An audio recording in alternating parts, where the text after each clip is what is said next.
નમસ્કાર મિત્રો,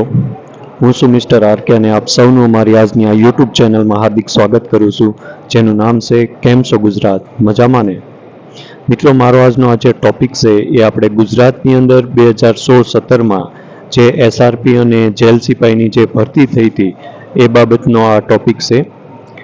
આપણને કદાચ ખ્યાલ હોય કે ના હોય, પણ 2016-17માં જે એસઆરપી અને જે જેલ સિપાહીની ભરતી થઈ હતી એમાં જે તે ટાઈમે એવું કહેવામાં આવ્યું હતું કે 20% જે છે એનું વેઇટિંગ ખોલવામાં આવશે, પણ હજી સુધી જે એનું 20% વેઇટિંગ છે એ ખોલવામાં નથી આવ્યું, જેના કારણે હજુ પણ એનું વેઇટિંગ જે છે એ પેન્ડિંગ પડેલું છે. અને આના માટે જે આપણા કેન્ડિડેટ ભાઈઓ જે છે એ બધાએ પણ અવારનવાર આગળ ગવર્મેન્ટને રિક્વેસ્ટ પણ કરેલી છે, પણ હજુ સુધી ત્યાંથી કોઈ પણ પ્રકારનો કાંઈ આન્સર આવ્યો નથી. અને બીજી વાત એ કહી દઉં કે આપણે એક દુબઈની જ વાત કરું તો દુબઈની અંદર આપણને સૌને ખ્યાલ છે કે હમણાં લાસ્ટમાં બહુ જ વરસાદ ને એવું બધું ત્યાં આવ્યું હતું, જેના કારણે આખું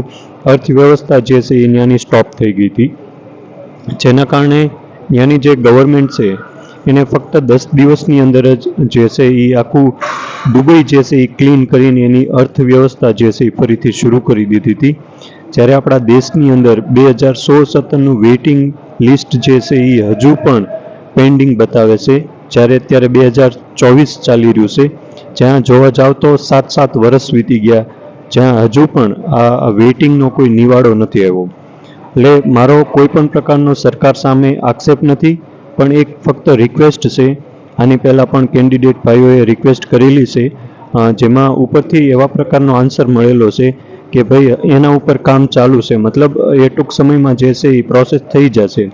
બટ હજી સુધી એની કોઈ પ્રોસેસ થઈ નથી. અને આમ જોવા જાવ તો એ વેઇટિંગ જે છે એની 2 વર્ષની મુદત હોય છે કે 2 વર્ષની અંદર એ વેઇટિંગ જે છે એ વધુમાં વધુ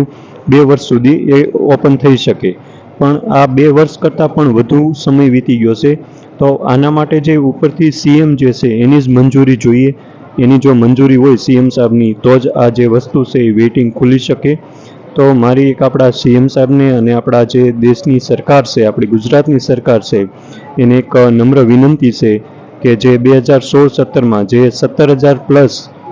એસઆરપીનું અને જે આપણે જેલ સિપાહીનું જે ભરતી આવી હતી એનું વેઇટિંગ જે છે એ ફરીથી ખોલવામાં આવે, જેથી કરીને જે કેન્ડિડેટ ભાઈઓ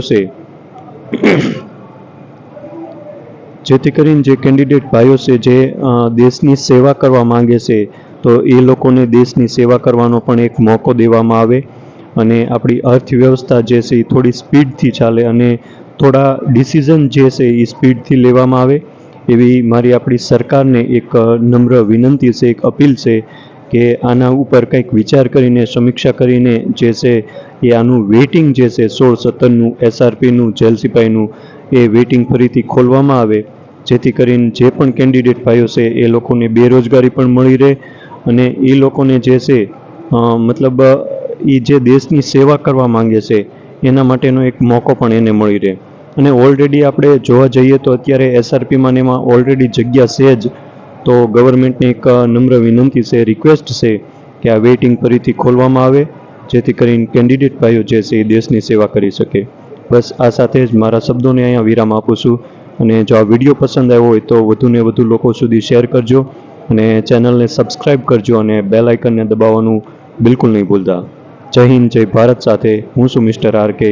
આપ સૌ જોતા રહો, ફરી મળીશું એક નવા વિડીયો સાથે. કેમ છો ગુજરાત, મજામાં ને?